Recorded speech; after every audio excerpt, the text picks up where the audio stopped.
going to be distributed across program period. So how this will be distributed is a little bit technical matter, so I don't go into detail, but that's how it is. The IMF program is set up. That's number one. Number two, I'd like to also highlight 2.9 billion US dollars is contribution from the IMF. But usually IMF program comes with other financing from multilateral creditors. We call it so-called, we call it catalytic effect. That will add to our contribution of 2.9 billion US dollars, so that the program financing is actually larger than 2.9 billion US dollars. Thank you. So, our structure of the DSA. Structure of the DSA. Yeah, I have two questions. One is in your statement, it says restoring market determined and flexible exchange rate. From May onwards, I think what we have in Sri Lanka is a guided exchange rate. So we will be advising the central bank to move away from it. That is number one. And the other one is reducing corruption vulnerabilities. I think even in your previous statement you have mentioned that. Is there anything specific, provisions or anything like that are you looking at?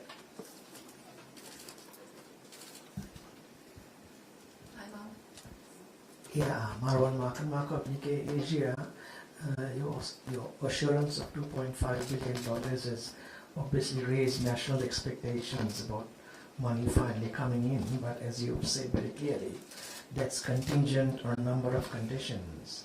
But since you've already given a staff level agreement, would that pave the way for the Sri Lankan government to reach out to others for bridge financing? I mean, does that give you a stamp of approval?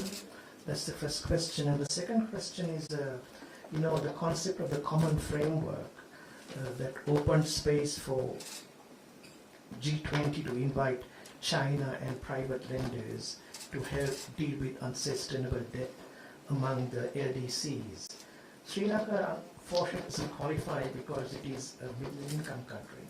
Do you think this is an occasion for the IMF to press the G20 to expand the common framework to include a country like Sri Lanka, especially because of the Bali summit of G20 countries in November?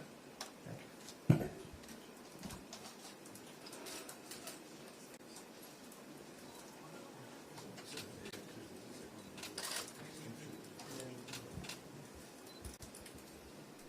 Thank you for the question. First, let me take on the exchange rate. Important pillar of the program is to restore market-determined and flexible exchange rate. And transition to that is important matter. And we believe that this needs to be sequenced appropriately. And in particular, announcement of comprehensive reform package and implementation of that package supported by this program and an IMF arrangement is going to be important. And secondly, on corruption vulnerabilities, more specifics. I'm happy to provide more specifics here. But first of all, the governance and anti-corruption areas are very critical to the IMF. It is core to the IMF. And it's a policy for the IMF to look at this issue in all IMF lending programs. And in this context, the program supported by IMF for Sri Lanka aims to reduce corruption vulnerabilities through improving fiscal transparency and public financial management and introducing a stronger anti-corruption legal framework. And in particular, the authorities are working on legislation that harmonizes anti-corruption legislation with UN Convention Against Corruption. And the press release also refers to governance diagnostic, and that is an in-depth analysis of governance vulnerabilities, corruption vulnerabilities in Sri Lanka. And this assessment diagnostic will be supported by IMF technical assistance and will provide prioritized and sequenced recommendations.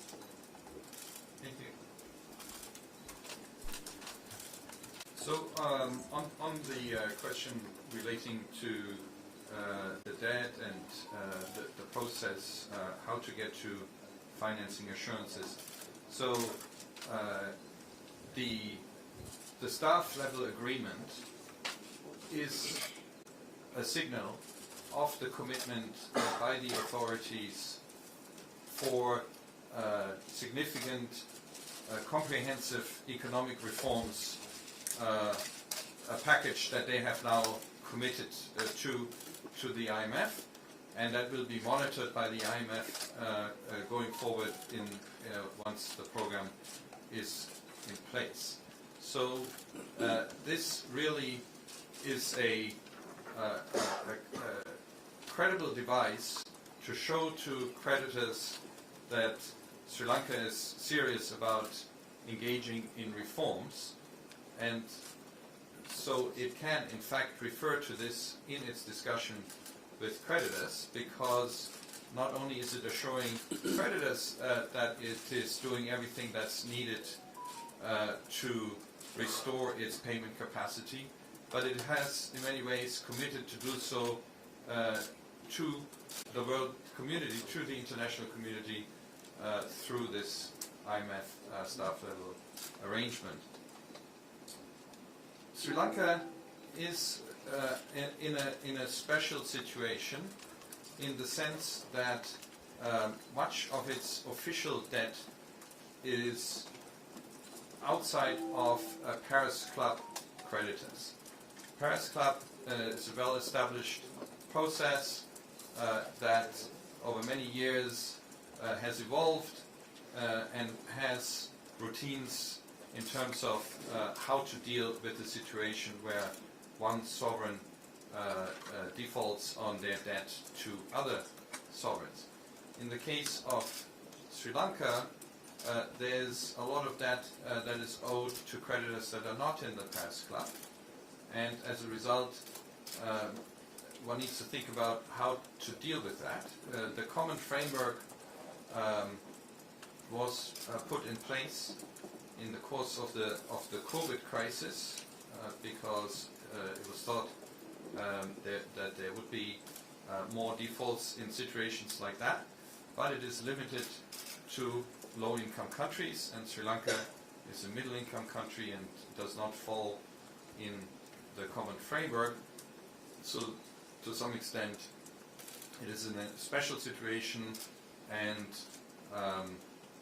solutions that are appropriate to this case need to be found. And from our perspective, it's important to move expeditiously. That really is the key here, because we want to avoid the crisis becoming worse. So having some kind of forum where creditor and debtor can discuss, where the debtor can explain how they got to this situation and what they're doing to get out of it, and where creditors can listen, and where creditors can see how all the other creditors are being treated. That really is an important step in moving forward in whatever context is found to do so. But we would encourage that process to move forward expeditiously. Thank you, Masahiro and Peter. Let me now turn to Zoom to take a few questions here. We have Meera Srinivasan. Can you unmute yourself and ask a question? Yes, thank you. I have a couple of questions. One is between the staff level agreement and a potential extended fund facility, which you said is contingent on several actions. What is the kind of time frame that the IMF is looking at? Typically, how long do you think this takes? And my second question is, as part of your reforms, you have said, that would include making personal income tax more progressive and broadening the tax base for corporate income tax and VAT. So the President Wickremesinghe, addressing a recent forum, suggested that Sri Lanka might have to consider imposing a wealth tax. So does your recommendation of a progressive tax regime also accommodate such a possibility? Are you also suggesting that Sri Lanka consider a wealth tax?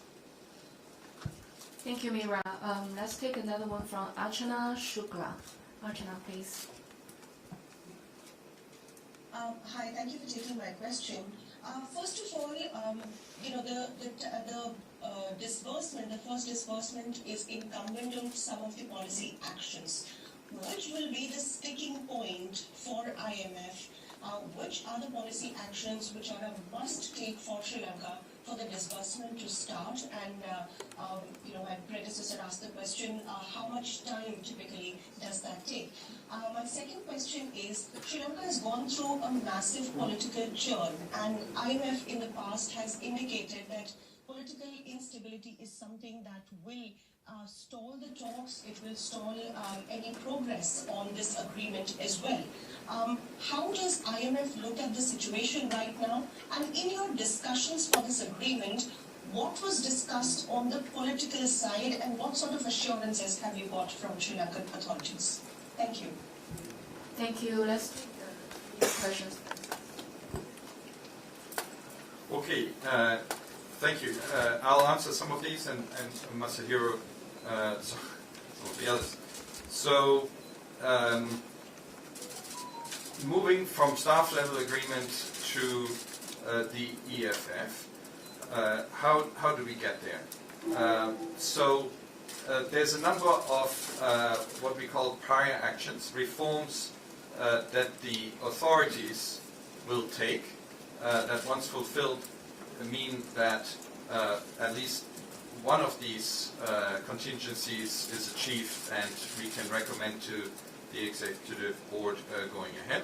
For example, having a 2023 budget that's consistent with the macroeconomic framework would be one of those actions, macroeconomic framework under the IMF program. Now, as I indicated earlier, another contingency, another thing that needs to happen is getting these financing assurances that I mentioned, i.e.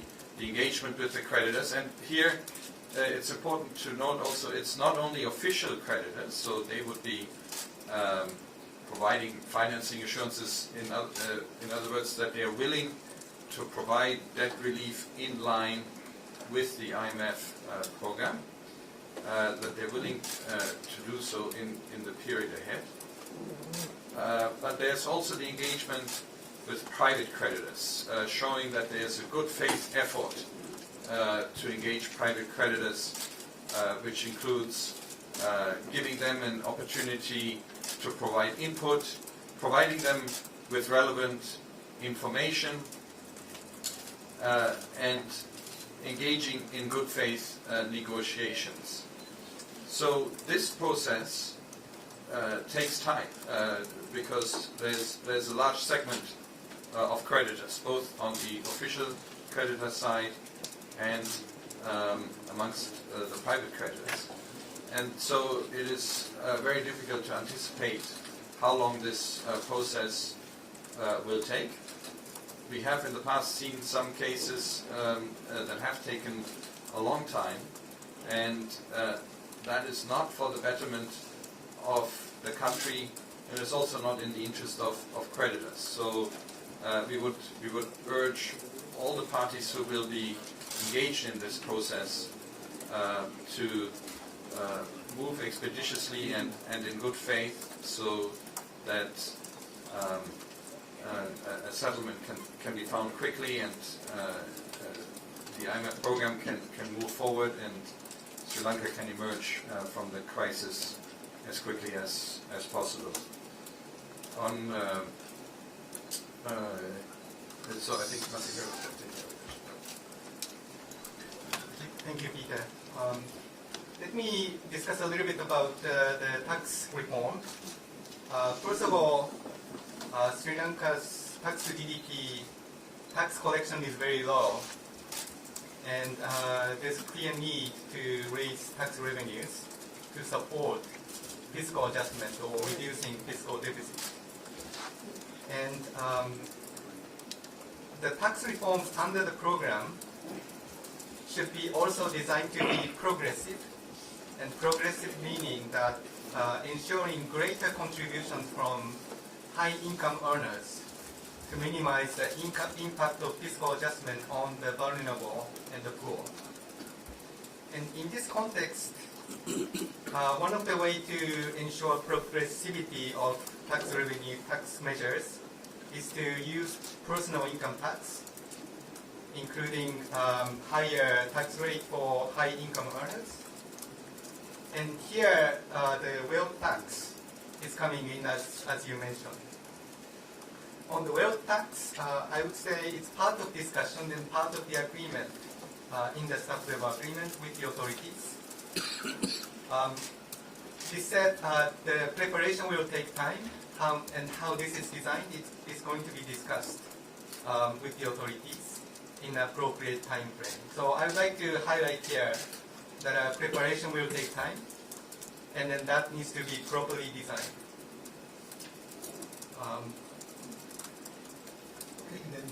Yeah, I realized that. Yeah, there was also a question on sort of political stability. So,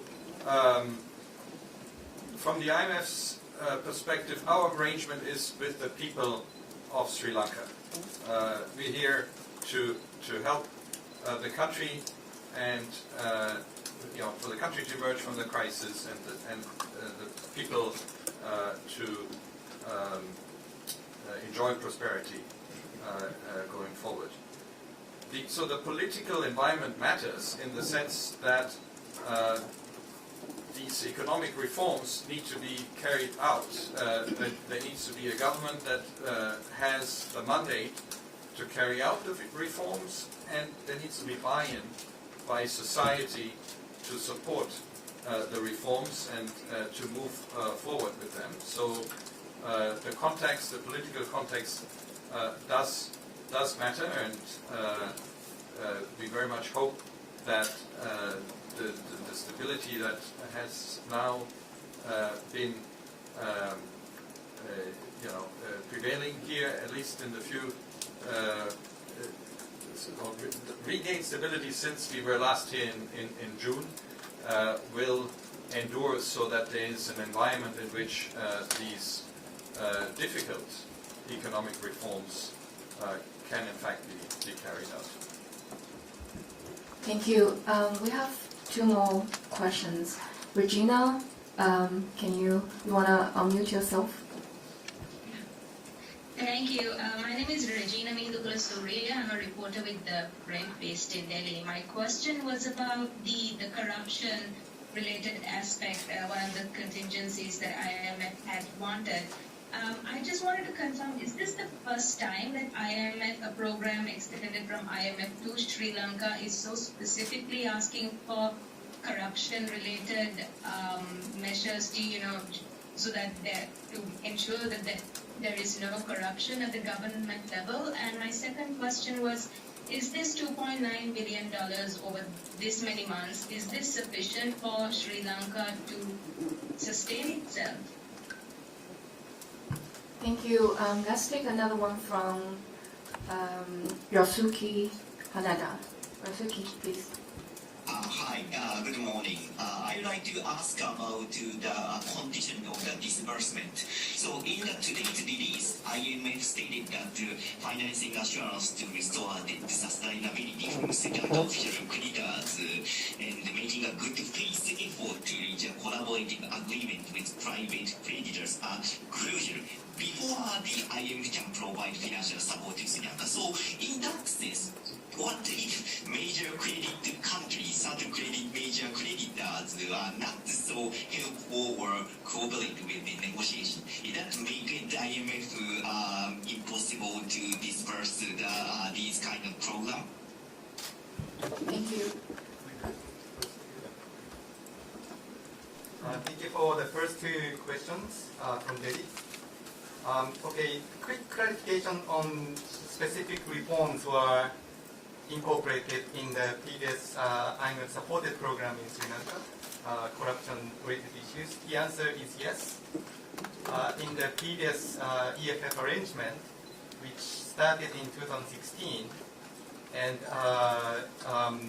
the last review was completed in November 2019, there was a discussion and component reform commitment by the authorities on the corruption-related issues, including the legislation that I mentioned earlier.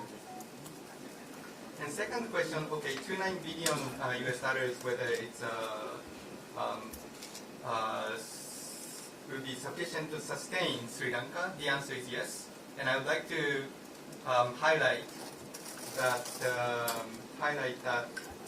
the catalytic role of IMF supported program that will also provide confidence to our multilateral lenders, and that should be able to provide financing for the duration of the program.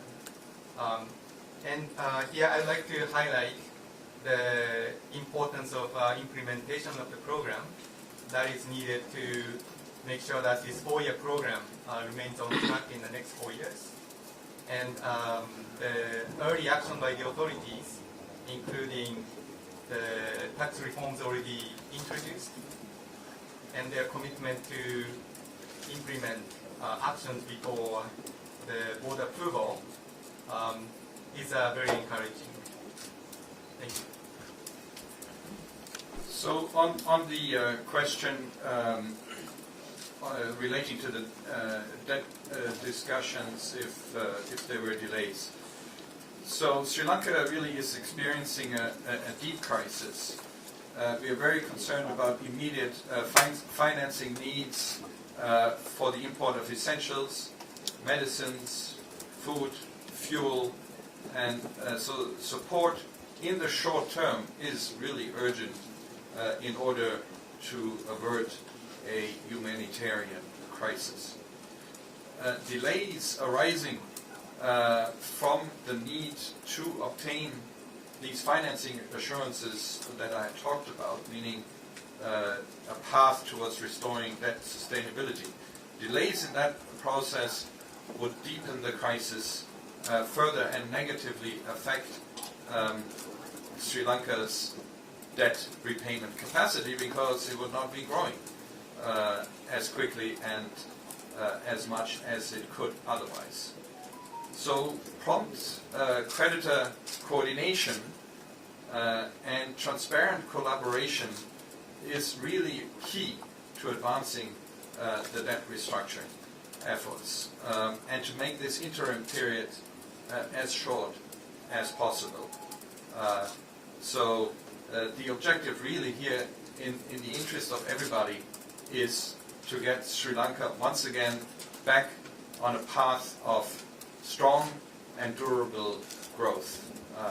And for that, we really encourage everybody to work together to achieve that objective. Thank you. Let me come back to the room. The gentleman there. Yes. Mr. Kasim from the Daily FT. We have heard Governor expressing confidence that of a disbursement by December. Is that a fair assessment? Yes. Sinhala from News Plus. If Sri Lanka fails to meet any of these obligations, by chance, how does this mean that we're back to square one? Are there any alternatives? What happens then? Yes, question. Oh, maybe, yes, let me go on the back row. I'm Prasad from National Television, Rupahani. You mentioned in your statement that consideration about the vulnerables from this crisis. What are the areas that specifically you are concerning regarding this issue? And at the same time, do you have any concern about the internal debt situation also? May I ask a question? Oh yes, Anika. Peter, I just want to know, has there been any instances where the staff level agreement has been checkmated at the board level vis-a-vis IMF? Thank you.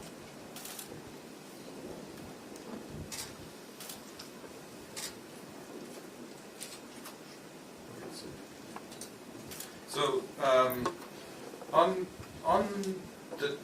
the timeline, it's very difficult to anticipate what that would be, because it is dependent on how quickly these prior actions by the authorities are implemented.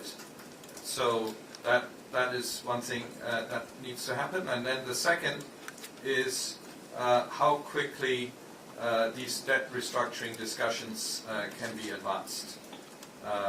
So we hope it can be quick. We have, of course, seen cases in the past where this has taken a considerable period of time, but hopefully, lessons can be learned from that, and discussions can move more quickly in the case of Sri Lanka, so as to avoid the crisis becoming worse.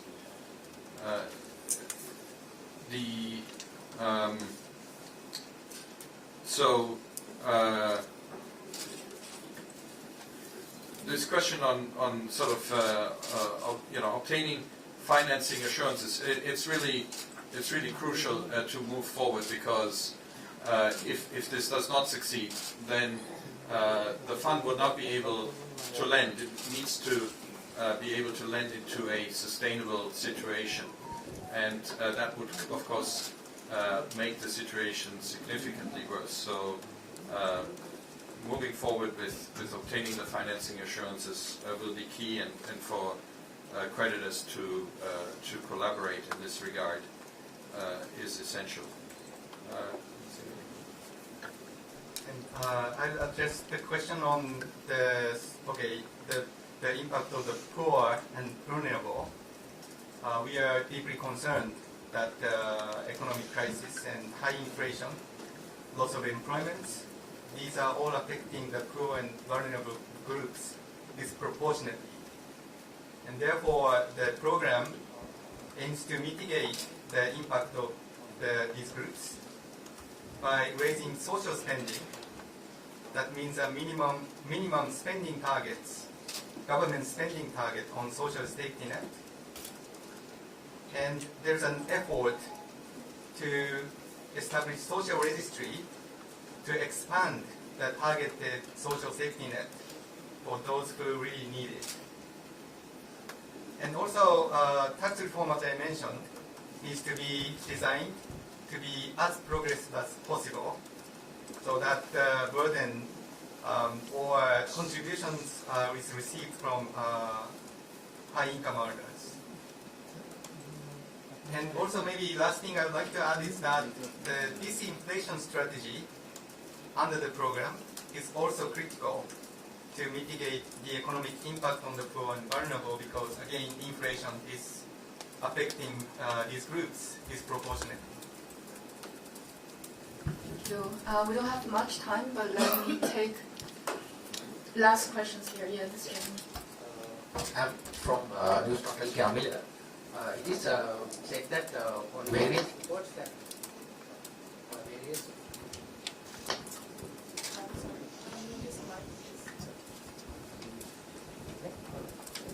it is said that some various reports has reported that China is avoided giving a direct answer on that restructuring our dates. What will happen if China doesn't answer?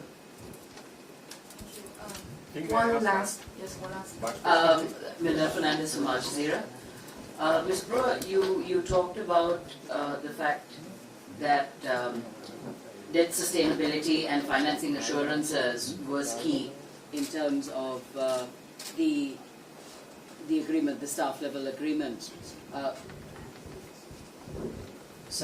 You mentioned that the debt sustainability and financing assurances was key to the progression of the staff level agreement. But obviously, even though there's a staff level agreement being announced, you can only go forward if these boxes are ticked. And as you mentioned, you also said that this is very difficult to indicate time frames. Obviously, the sooner rather than later was, if I'm reading it right. But is there a kind of a roadmap? Because obviously it can't be open-ended. You've mentioned for Sri Lanka, obviously in the best interest of the country, the sooner they get this organized and they move towards securing that EFF, the better. But what is the sequencing? Will this be put to the management and the board while waiting for the government to come back with those financial assurances? What is the sort of sequencing that will happen? Will they happen parallel, or are you going to wait for the government to secure those financial guarantees, to come to agreement on that sustainability before you can stamp with the management and the board to actually go ahead with that EFF? Okay, thank you. So, first, I think it's important to note that the IMF is not part of the negotiations between the debtor and the creditors. The IMF is neutral, and so it can help and sort of inform the process. For example, this is routine with Paris Club restructurings. We can be here and answer questions with respect to the policy intentions and the economic reforms the authorities intend to undertake, but we cannot be part of the negotiation process.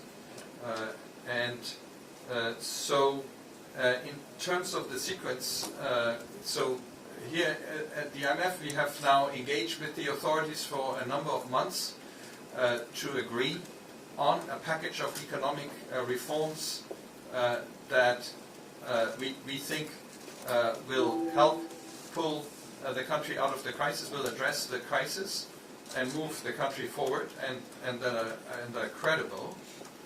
And we stand ready to put this agreement to our management, and then to our, if management approves it, to then put it forward to the executive board as soon as these conditions that I mentioned are satisfied. So we do need to await now for these conditions to take place. Now, the authorities work on these so-called prior actions, i.e.